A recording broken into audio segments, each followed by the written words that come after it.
Cayó fuego aquí, cayó fuego, y fracasada, cayó fuego, fuego de papá, poderoso Dios, fuego, inflamación del rayo, oh poderoso, oh qué lindo, Dios te dejó vivo y viva.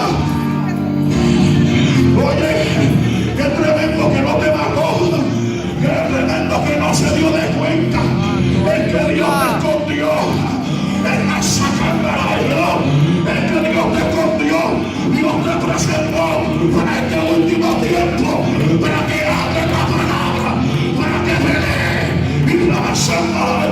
Un guerrero que escapó, una guerrera que escapó, para que tu boca ganara y la vas a amar.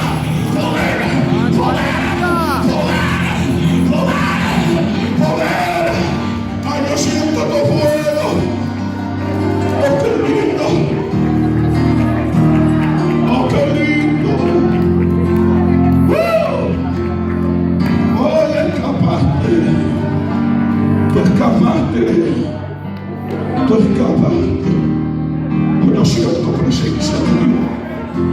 Masakaya sena Dios, y amasándola, y avanza que ya solía, oh poderoso, oh poderoso, oh poderoso. Dios te permitió escapar, porque alguien es Dios. ¿Sabe algo? Dios te permitió escapar no para que tú te quedes en lo llano, no para que tú te quedes abajo. Cuando Jotán significa Jehová es perfecto,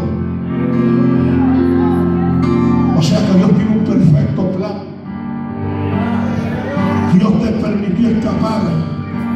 Cuando Jotán escapó, dice que se fue para la montaña, para Jericín. Hoy yo siento a Dios en esta hora. Y tú me puedes decir, predicador, yo tengo un montón de problemas. Tengo un montón de problemas. Tú me puedes decir, mira, todos los problemas que tú tienes, yo te puedo decir todos los problemas que yo tengo. Pero en esta noche yo te voy a hablar como si yo fuera Jotán. Tú me puedes decir,